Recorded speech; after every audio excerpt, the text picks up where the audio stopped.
बिस्मिल्लाहिर्रहमानिर्रहीम। Exercise number 12.1 इसका हमारे पास क्वेश्चन नंबर जो है वो 3 है।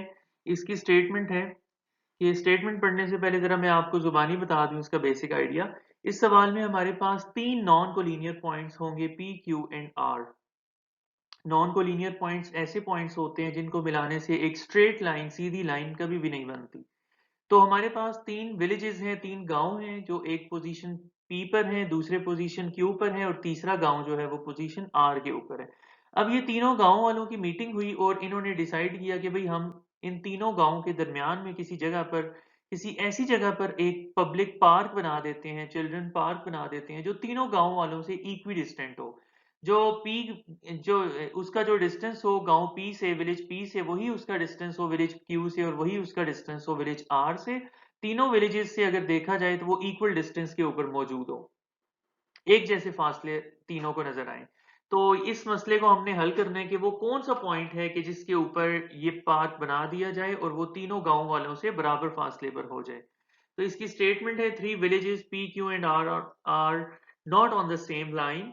The people of these villages want to make a children park at such a place which is equidistant from these three villages. After fixing the place of children park, prove that the park is equidistant from three villages. आपने park की position को भी fix करना है, अभी हमें नहीं पता वो कहाँ पे है। आपने दो काम करने हैं। सबसे पहले आपने बताना है कि जी फलां पोजीशन पे पार्क बनेगा, पॉइंट ए पे बनेगा, पॉइंट बी पे बनेगा, पॉइंट ओ पे बनेगा। फिर आपने पहले डिसीजन लेना है, पॉइंट ओ पे बनेगा, फिर उस डिसीजन को आपने प्रूव करके दिखाना है कि देखें पॉइंट ओ पे जो पार्क बनाया वो ओ पी, ओ क्यू और ओ आर तीनों डिस्टेंसेस इक्वल हैं। तो अब इस सवाल में देखें, चूंकि यहाँ पे लिखा हुआ है प्रूव दैट, यहाँ पे क्या लिखा हुआ है स्टेटमेंट के अंदर, प्रूव दैट, तो ये उसी तरीके से हमें प्रूव करना पड़ेगा जैसे थ्योरम्स हम करते हैं। गिवन में सबसे पहले हम बता देते हैं कि P, Q and R are the three villages not on the same straight line। ये सेम स्ट्रेट लाइन के ऊपर नहीं है क्योंकि हमें गिवन था they are non collinear. To prove, हम ये प्रूव करना चाहते हैं the point which is equidistant from P, Q and R। ये इस हम ये प्रूव करना चाहते हैं द पार्क,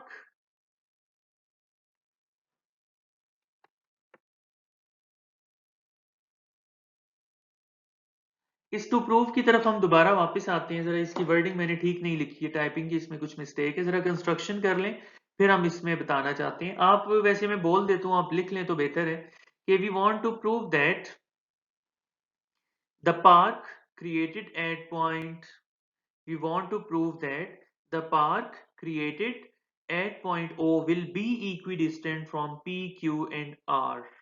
ये इसकी होगी टू प्रूव की स्टेटमेंट। कंस्ट्रक्शन में अब हम क्या करते हैं, सबसे पहले हम पॉइंट P को Q से मिला देते हैं और Q को R से मिला देते हैं। फिर अब हम इन ये हमें दो लाइन सेगमेंट्स मिल गए हैं PQ और QR। अब अगर आपको याद हो तो प्रीवियस थ्योरम्स के अंदर हम लोगों ने क्या किया था, प्रीवियस थ्योरम के अंदर जो है हमने एक कंसेप्ट पढ़ा था कि सर्कल के जो राइट के जो दो कॉर्ड्स होती हैं उनके राइट बाइसेक्टर्स ड्रॉ किए जाएं तो सेंटर जो होता है सर्कल का वो राइट बाइसेक्टर के ऊपर होता है। या आप यूं कह लें कि किसी भी लाइन सेगमेंट का जो राइट बाइसेक्टर होता है उस राइट बाइसेक्टर के ऊपर किसी जगह पे आप एक पॉइंट ले लें, वो एंड पॉइंट ए और बी से इक्वी डिस्टेंट होता है। ऐसा हम प्रूव भी कर चुके हैं। राइट बाइसेक्टर का जो भी पॉइंट P होगा वो A और B से इक्वी डिस्टेंट होगा, P A will be equal to P B. इस लॉजिक को इस्तेमाल करते हुए हम क्या करते हैं, हम पी क्यू और क्यू आर के राइट बाइसेक्टर्स बना लेते हैं। ये ए बी बन गया right bisector of P Q और सी डी बन गया right bisector of R Q.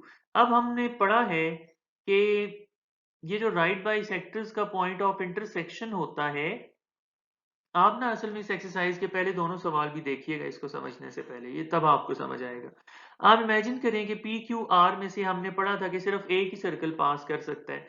अगर पी क्यू आर में से एक सर्कल हम ड्रॉ कर दें तो ये जो पॉइंट आपके सामने आया इसे हम कह देते हैं पॉइंट ओ, ये उस सर्कल का सेंटर हो जाएगा और सेंटर तो तमाम पॉइंट से इक्वी डिस्टेंट होता है। इस लॉजिक को बेसिकली हम इस्तेमाल करेंगे। तो हमने यहाँ लिख दिया कि take A B the right bisector of PQ and CD the right bisector of QR।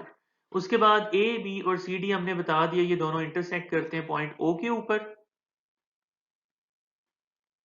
अब फिर हमने आगे बताना है कि पॉइंट O को तीनों के साथ ज्वाइन कर दिया, P के साथ, Q के साथ और R के साथ, और इसको यहाँ पे हमने क्लेम कर दिया the place of the children park is at point O।